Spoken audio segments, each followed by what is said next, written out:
Like and subscribe, and ring the bell to join us for more adventures.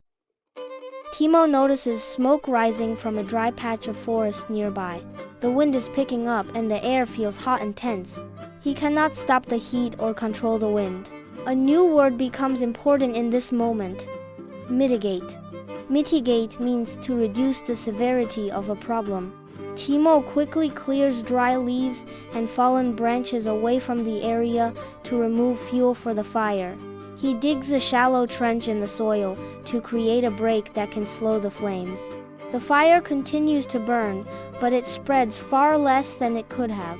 When the smoke clears, much of the forest remains unharmed. Timo remembers that to mitigate means to reduce the severity of a problem, and he feels wise, knowing that even when you cannot stop trouble, you can lessen its impact. For more cartoon stories and advanced English vocabulary, and to build the skills you need for exam success, visit vocabcartoons.com. Cartoons, quizzes, and games that help you learn fast. Start free.